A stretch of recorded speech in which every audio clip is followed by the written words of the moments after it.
Halo rekan-rekan semua, selamat berjumpa lagi dengan saya Anggono Raras. Video pertemuan kelima ini temanya adalah perencanaan strategik pemasaran. Unsur utama manajemen pemasaran strategik adalah strategi dan rencana pemasaran yang mendalam dan kreatif, yang dapat memandu kegiatan pemasaran. Pengembangan strategi pemasaran yang benar sepanjang waktu memerlukan bauran disiplin yang fleksibel. Perusahaan harus tetap berpegang pada strategi, tetapi harus menemukan juga cara baru untuk terus mengembangkannya. Pemasaran juga harus selalu meningkatkan strategi untuk sejumlah produk dan jasa di dalam organisasinya. Selamat menyaksikan. Perencanaan strategik merupakan sebuah alat manajemen yang digunakan untuk mengelola kondisi perusahaan saat ini, untuk melakukan proyeksi kondisi pada masa depan, atau dapat dikatakan sebagai sebuah petunjuk yang dapat digunakan organisasi dari kondisi saat ini untuk mereka bekerja menuju 5-10 tahun ke depan. Proses memutuskan program-program yang akan dilaksanakan oleh organisasi dan perkiraan jumlah sumber daya yang akan dialokasikan ke setiap program selama beberapa tahun ke depan.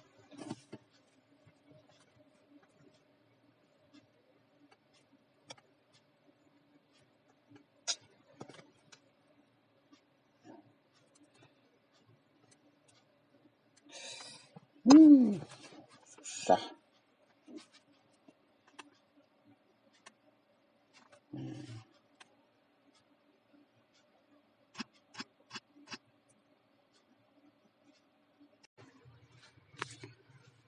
Perencanaan strategik pemasaran mendorong manajemen untuk berpikir secara sistematis mengenai apa yang telah terjadi, apa yang sedang terjadi, dan apa yang mungkin akan terjadi. Perencanaan membantu perusahaan untuk mengantisipasi dan merespon perubahan yang terjadi, dan lebih siap menghadapi perkembangan yang selalu berubah secara cepat. Berdasarkan hal tersebut, maka untuk mencapai tujuannya, setiap unit bisnis perlu menjabarkannya lebih mendalam dengan fungsi utama setiap departemen, yaitu pemasaran, SDM, keuangan, produksi, dan operasi, begitu pula dengan unit teknik. Perencanaan yang berkaitan dengan usaha perusahaan.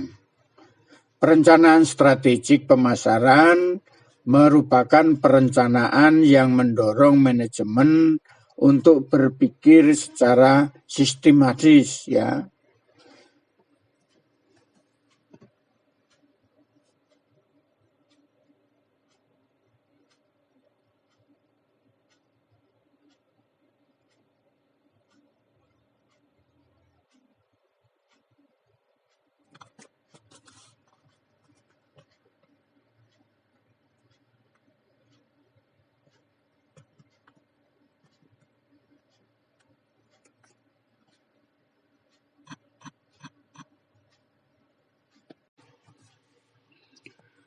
Konsep perencanaan strategik pemasaran Di dalam kita berbicara masalah konsep ini, maka di manajemen pemasaran strategik ini ada namanya manajemen tool.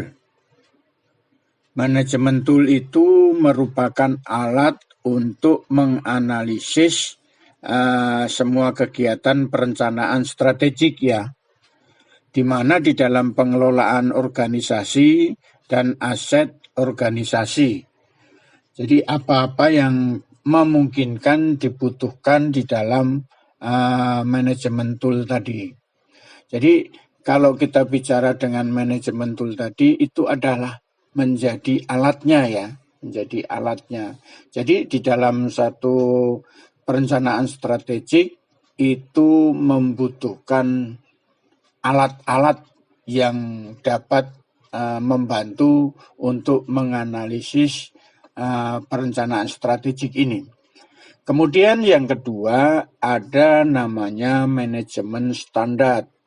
Manajemen standar ini adalah satu kondisi yang dibandingkan kondisi saat ini dengan proyeksi masa depan. Proyeksi masa depan.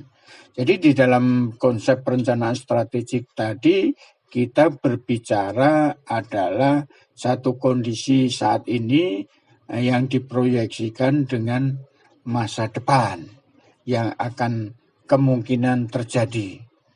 Kemudian yang ketiga adalah manajemen proses, di mana di dalam manajemen proses ini merupakan dasar rencana lanjutan.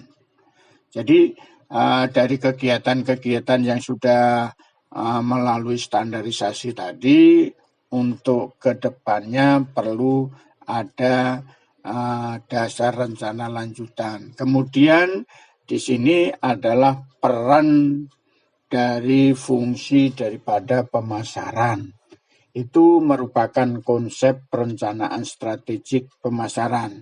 Jadi di sini ada 3 hal, yaitu manajemen tool, manajemen standar, dan manajemen proses.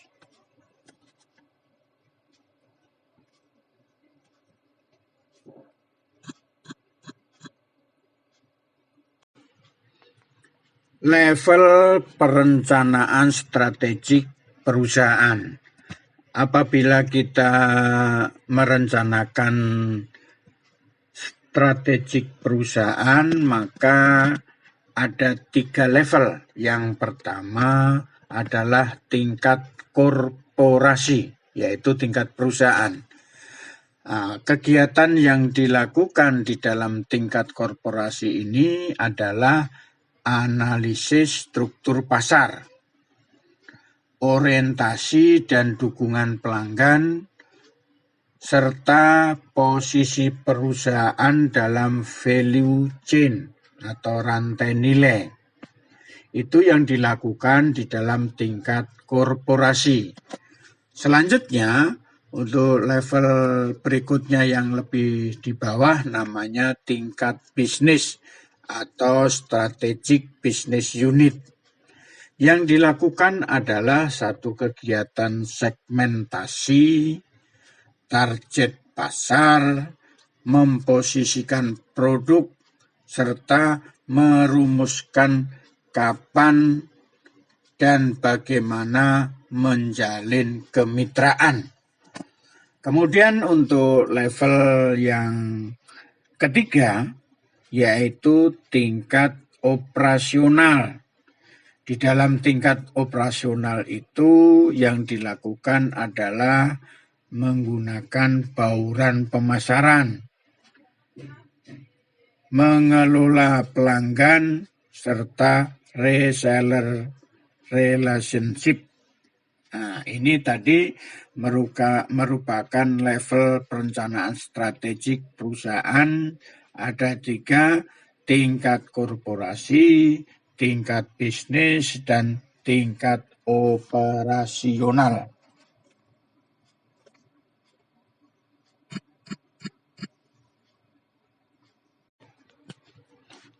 Mendefinisikan misi perusahaan. Rekan-rekan mahasiswa, ini kita akan coba menjelaskan bagaimana sebuah perusahaan ini menentukan misinya ya. Misi perusahaan merupakan pernyataan mengenai tujuan organisasi, apa yang ingin dicapai dalam lingkungan yang lebih luas. Selanjutnya, misi perusahaan berperan dalam memandu orang-orang atau karyawan yang ada di dalam organisasi tersebut. Kemudian pernyataan misi yang baik mempunyai 5 karakter. Contohnya adalah seperti berikut ini. Yang pertama, memfokuskan diri pada jumlah tujuan yang terbatas. Jadi perusahaan itu harus membuat tujuan yang sifatnya tertentu ya. Jangan melebar, tertentu. Kemudian menekankan kebijakan dan nilai-nilai utama perusahaan. Selanjutnya, yang ketiga, mendefinisikan bidang kompetitif utama tempat perusahaan akan beroperasi. Yang keempat, mempunyai pandangan jangka panjang. Dan yang kelima, mempunyai arti mudah diingat dan singkat atau pendek. Itulah satu definisi tentang misi perusahaan.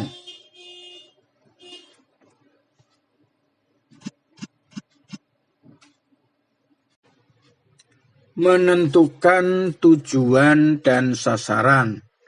Kita akan menggunakan contohnya adalah PT Unilever. Misi perusahaan harus dijabarkan ke dalam tujuan pendukung yang terperinci untuk tiap-tiap tingkatan manajemen yang meliputi tujuan bisnis dan tujuan pemasaran. Selanjutnya, tujuan perusahaan harus dinyatakan spesifik mungkin ya. Jadi harus jelas. Kemudian sasaran perusahaan merupakan penjelasan arah atau hasil yang ingin dicapai atau diinginkan. Kemudian sasaran perusahaan sering dinyatakan dalam bentuk penjualan atau pendapatan. Berikut ini saya ambilkan contoh dari PT Unilever. Misinya adalah kami adalah perusahaan global yang menjual barang-barang konsumen dengan penjualan cepat. Kemudian tujuannya memasarkan kehidupan yang berkelanjutan. Kemudian bidang kompetitif yang dikuasai, yang diambil adalah consumer goods. Consumer goods itu adalah barang-barang yang dibutuhkan oleh konsumen ya. Kemudian pandangan masa depan, global dan berkelanjutan. Jadi ini gambaran daripada misi PT Unilever berdasarkan teori yang sudah kita diskusikan barusan.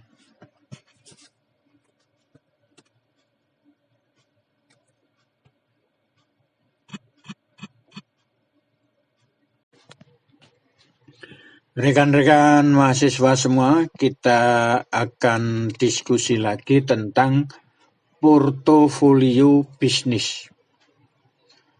Apa yang dimaksudkan dengan portofolio bisnis? Kita bisa melihat pada monitor ya, yang di sebelah kanan ini saya ambilkan produk-produk yang ada pada Unilever.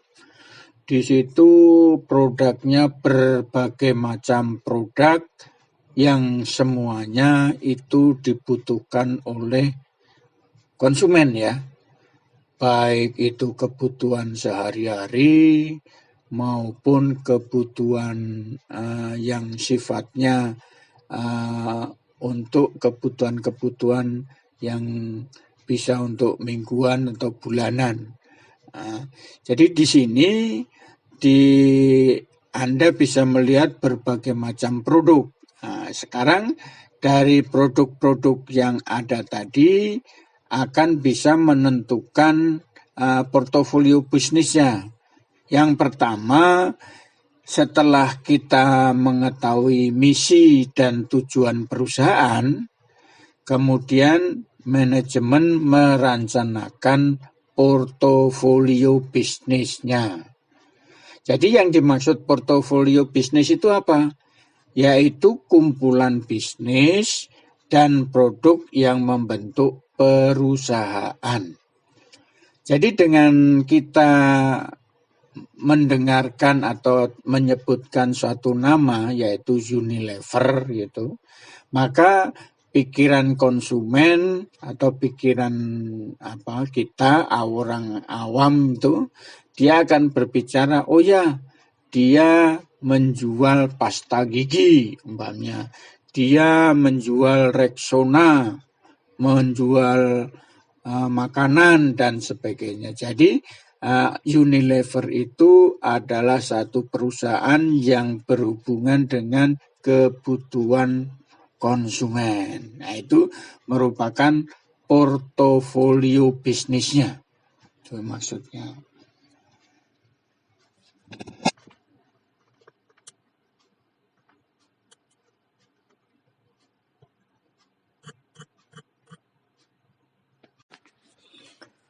Rekan-rekan semua, kita masuk ke langkah-langkah bagaimana mendesain portofolio bisnis.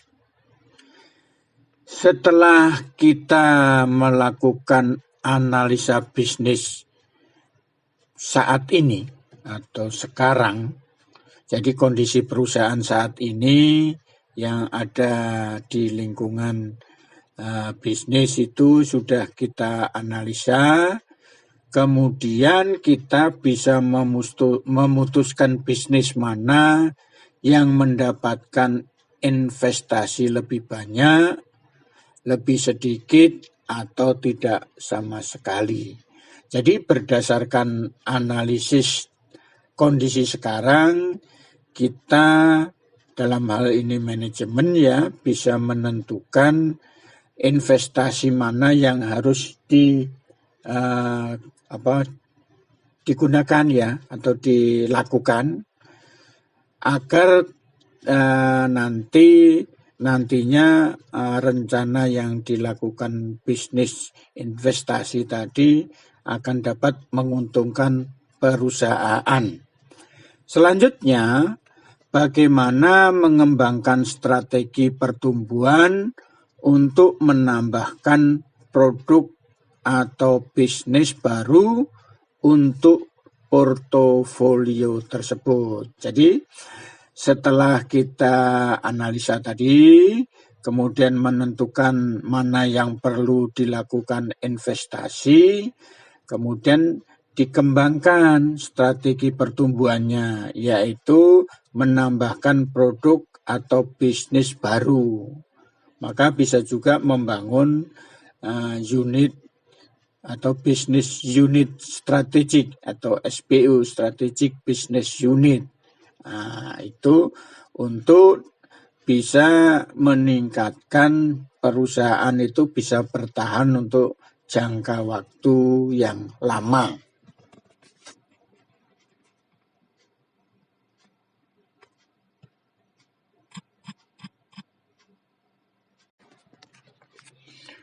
Di depan sudah saya singgung bahwa perencanaan strategik pemasaran ini merupakan satu alat ya untuk memproyeksikan perusahaan masa depan berdasarkan kondisi saat ini.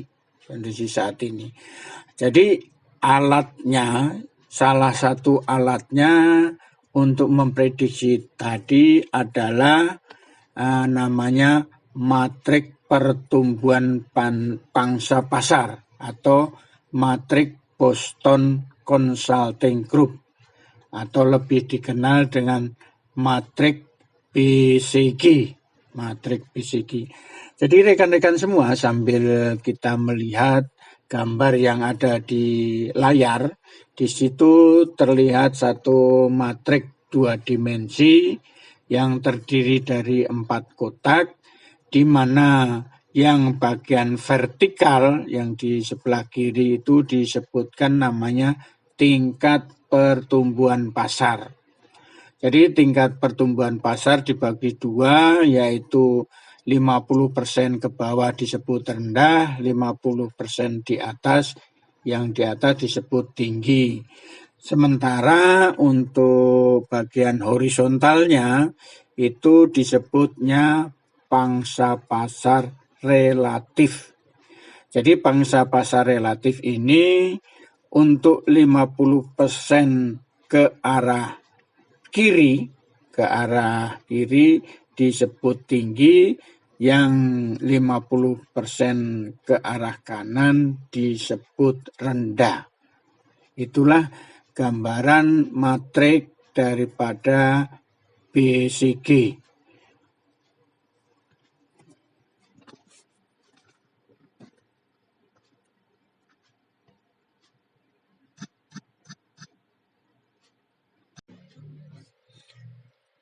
Pada kotak yang ada di BCG matrik ini ada 4, namanya adalah bintang atau star, yaitu satu kondisi bisnis atau produk dengan tingkat pertumbuhan tinggi dan pangsa pasar yang besar.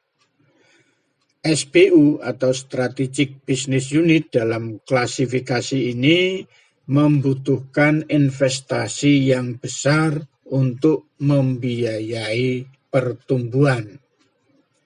Kemudian kotak yang diberi nama sapi perah atau cow, bisnis atau produk yang tingkat pertumbuhannya rendah, namun menguasai pangsa pasar yang besar.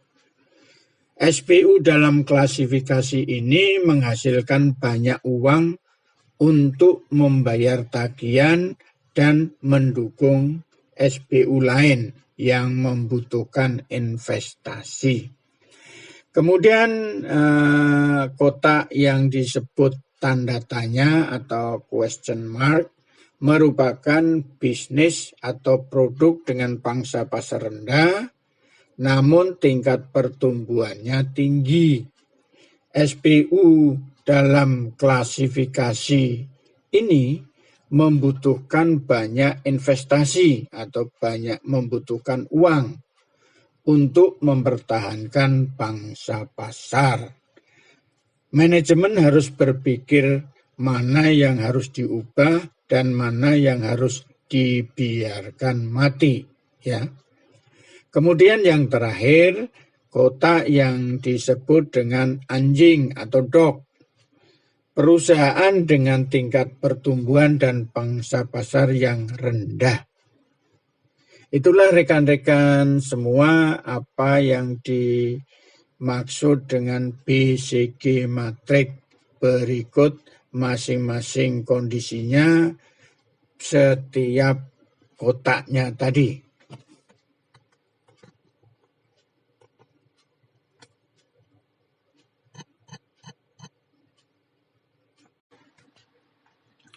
Berikut ini adalah contoh analisis strategik produk Apple dengan menggunakan BCG matrik. Posisi bintang ya atau star yaitu iPhone.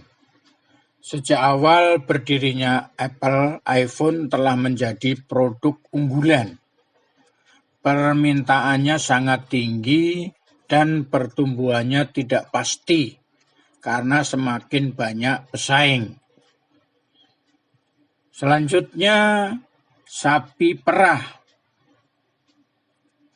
Contoh produknya adalah MacBook. MacBook itu merupakan laptop salah satu pemimpin pasar saat ini. Diproduksi dalam jumlah besar dan kualitasnya diakui karena harga jualnya tinggi. Jadi karena kualitasnya bagus, harga secondnya pun juga tinggi untuk produk MacBook ini. Kemudian tanda tanya, Apple TV.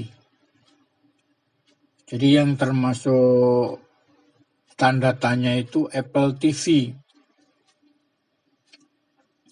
Apple TV ini merupakan produk baru yang memiliki profitabilitas rendah untuk saat ini karena tidak up to date dengan para pesaingnya seperti Amazon, yaitu ada Fire Stick, Alexa, dan lain sebagainya. Namun demikian, ia memiliki potensi pertumbuhan yang kuat.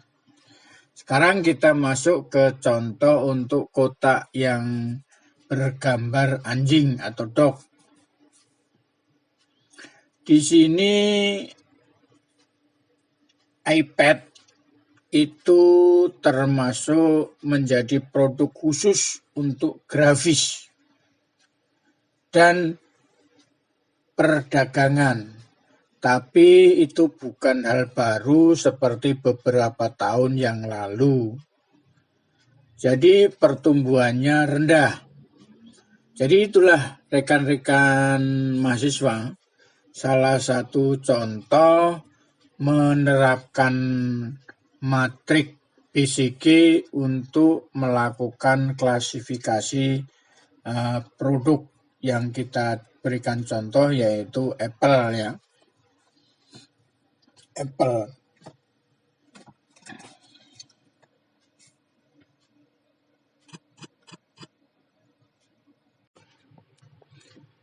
Saya berikan satu contoh lagi yaitu